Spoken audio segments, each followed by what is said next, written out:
How are you guys? I never even see una hand. See Christmas just dey go, just go.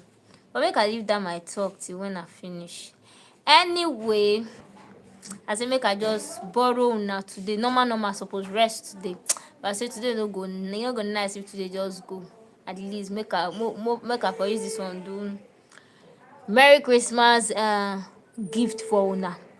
Alright, so this is Act of God's Captive into Call of the Captive's Diary, episode 17, season 3, written by Precious Chinwe Obialor-Ukazim.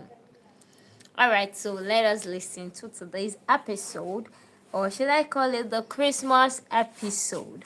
Alright, let's continue. He turned to see whether Divine was still in the room and found her lying down quietly, probably sleeping or about to sleep. He thought about it and wanted to argue it in his heart, but the Spirit of God bore witness with his spirit that he truly was not in love with Oma by exposing things to him which he never thought about. But I loved her. I started having feelings for her, he said within him, trying to protest. You never loved her until you saw her in pains and felt you could use showing her love and care to get her to recover back. Having known that, she had always loved you. You thought that reciprocating the love she had always wanted will make her get back on her feet. And you did. But the feelings you were having was built on the foundation of pity and not attraction. Pity is different from love and shouldn't be considered a foundation for a healthy relationship. Love requires a deeper connection, respect, and attraction that goes beyond simply feeling sorry for someone. You had no such deeper connection, respect, and attraction for her. Woo! People are hearing now. For you people that will be pitying someone, thinking it's love, it's not love, una pity, they pity, and that is not love, and it is bad. And if the person later finds out that it's pity, it won't be that nice. Alright, so let's go. You just wanted to help her out of her pains, and sometimes strong compassion for someone's struggles can be mistaken for love. I hope you're hearing that. Especially if you feel a strong urge to care for them and help them out of their struggles. True love involves a genuine emotional connection, shared value, and a desire to see the other person happy and not just helped out of a difficult situation.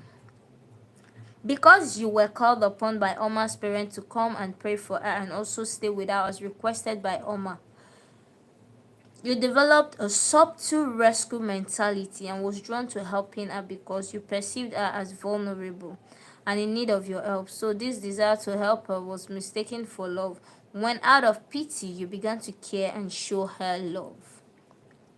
You knew within you that you were not strongly attracted to Oma. You just loved her like a friend and felt anything for her until you saw her in that her suffering state and was drawn to helping her. The Spirit of God exposed what happened, and he agreed with the exposition that truly his intent from the moment he saw and heard Omar talking about a death was to use love to get her to recover, since it's something she had always wanted. He remembered planning to express his love to her with the intent that it would make her fight and defeat the sickness and fight to live, but he couldn't carry out that plan of telling her I love you, and she died. This realization left him speechless.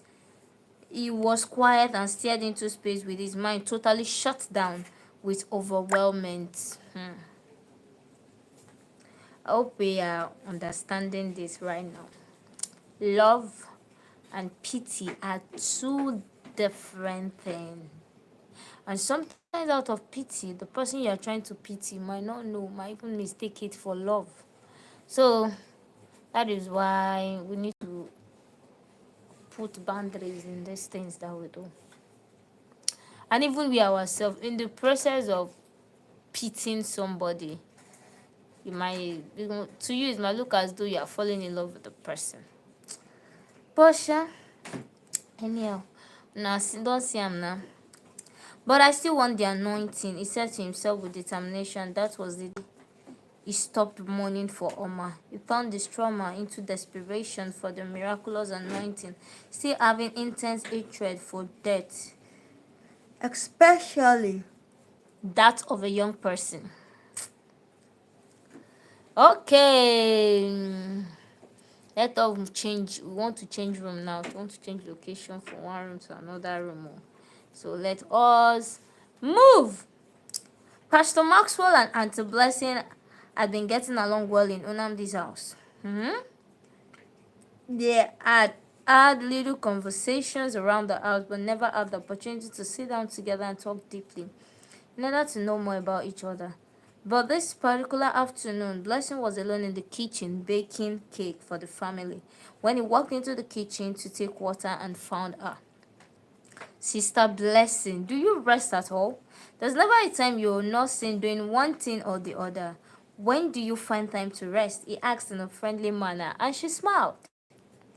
Good afternoon, sir. She greeted him with a warm smile. I actually rest a lot, but it seems it's only when I am doing something.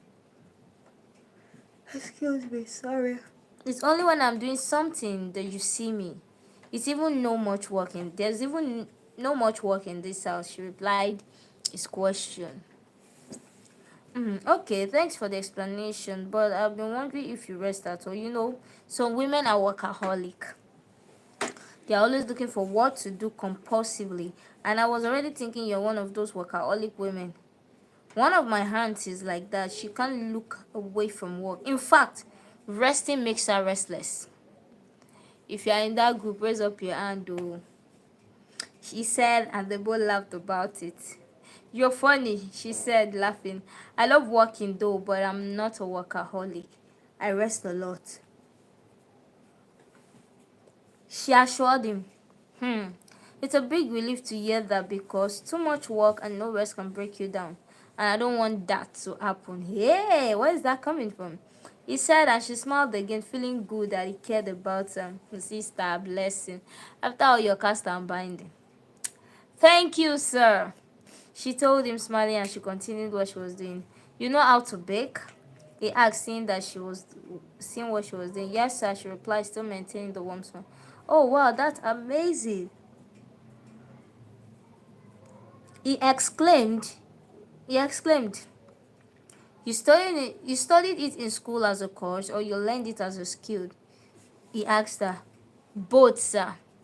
She replied, smiling. Wow, he said, leaning on the kitchen cabinet as he found the ensuing conversation interesting, because he had always wanted to marry someone who is a great cook.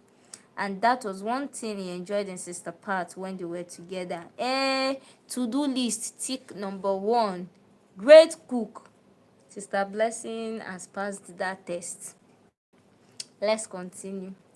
So what did you study in school? He asked. I studied nutrition and dietetics. But before then, I learned some skills in baking and cooking.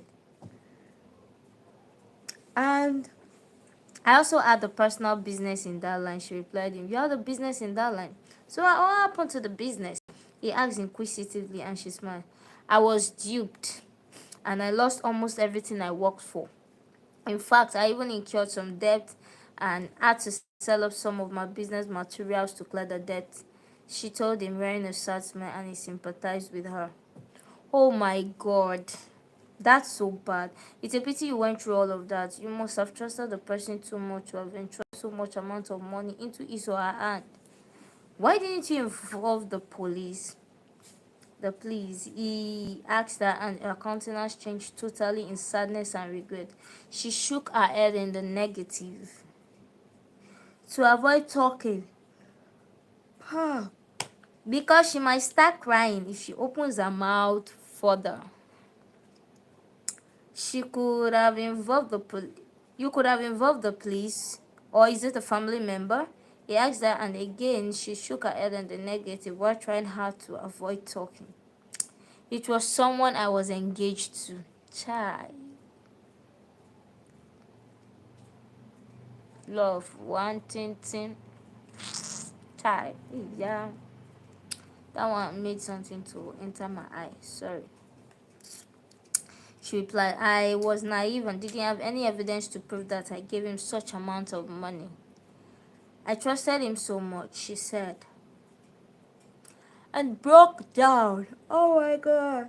Even the thing is making me too young. I don't know why. She said and broke down in tears, and a story of love and betrayal reminded him of his own story. Yeah. Click number 2. To-do list. It's like they have the same storyline. Heartbreak the story. I trusted her. I trusted him so much, so much. It's well, oh, it is well. Well, from the author, Mama Precious, she says, compliment of the season, my people. So she's greeting every one of you. And also from me, I say Merry Christmas and a very, very prosperous new year in advance. So this is our own Christmas gift to you. Please, we are expecting your Christmas gift too. I beg, I beg, I beg. Many people should send Christmas gifts now. So we are giving it is a season of love. Time to exchange gifts. So we've given you a gift. You too. Show us love, yeah?